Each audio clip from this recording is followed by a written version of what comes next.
내 마음이 굳어지는 것이 주님을 배반하는 것입니다. 내 목이 곧으면 주를 배반합니다.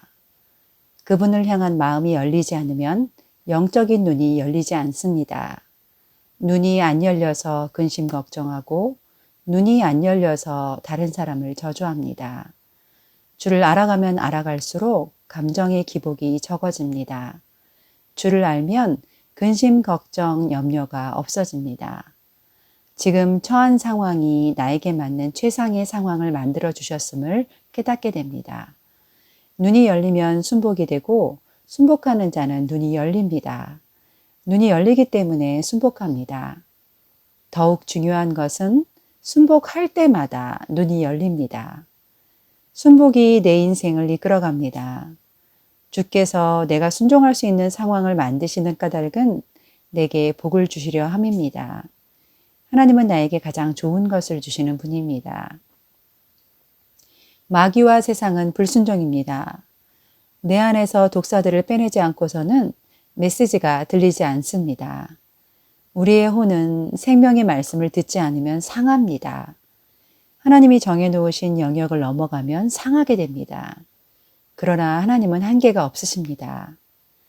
순종할 때에 내 인생에 하나님의 영역이 열립니다.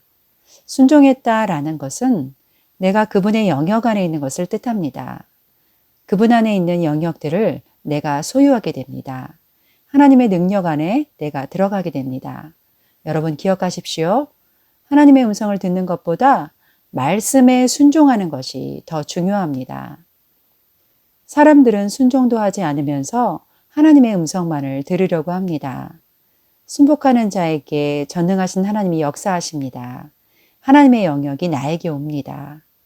순종할 때 베드로는 그물이 찢어지도록 물고기를 가득 잡을 수 있었습니다. 막혔던 것들, 감추어져 있던 하나님의 영역들이 열리게 됩니다. 막혔던 것들은 불순종 때문입니다. 때가 되지 않아서 감춰 놓으신 것은 그것을 이길 수 있고 기다리며 취할 수 있도록 수준을 만들어 놓으시고 때가 되고 수준이 되었을 때 감추인 것들을 열어주십니다. 지금껏 드린 말씀이 하나님을 안다라는 개념입니다. 내 안에 무언가 요구가 많으면 그것이 바로 하나님을 원망하는 것입니다. 하나님은 눈에 보이지 않기에 눈에 보이는 남편에게 자꾸 요구하고 불평합니다. 내 말 안 듣는 남편과는 관계가 틀어지고 내 말을 잘 듣는 자녀나 내가 좋아하는 것들에 마음을 쏟게 됩니다. 시간이 흘러 자녀가 장성하면 내 말을 듣지 않습니다. 악순환의 반복입니다. 순복하면 요구함이 사라집니다. 원망이 없어집니다. 주님의 계획이 우리 안에 들어오게 됩니다. 순종했다라고 하면서도 내 안에 원망이 있으면 순종한 것이 아닙니다. 하나님의 비밀은 십자가를 져야만 열립니다. 그 비밀이 참으로 위대합니다. 내가 희생하지 않으면 순복이 되지 않습니다. 하나님의 비밀이 열립니다. 전능하신 그분이 나에게 오십니다. 순종은 축복입니다. 주님, 지금 제가 순복할 것이 무엇인지 당장 결단하게 하옵소서. 그래서 전능하신 주님의 일하심을 경험하게 하옵소서. 신앙이 성장하고 성숙하면 순종하지 못해서 전전긍긍하는 모습들이 사라지기 시작합니다. 누군가 내게 하던 권면들도 많이 없어집니다.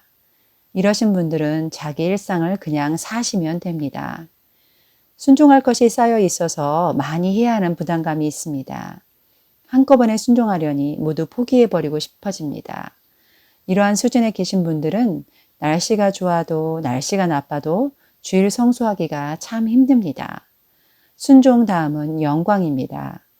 이제는 그분 안에 또 그분의 영광 안에 살기에 순종의 영역을 뛰어넘어갑니다. 그때부터는 희생, 고난, 헌신, 자원하는 마음이 우러나옵니다. 그런 자들이 주님 때문에 핍박받습니다. 아멘.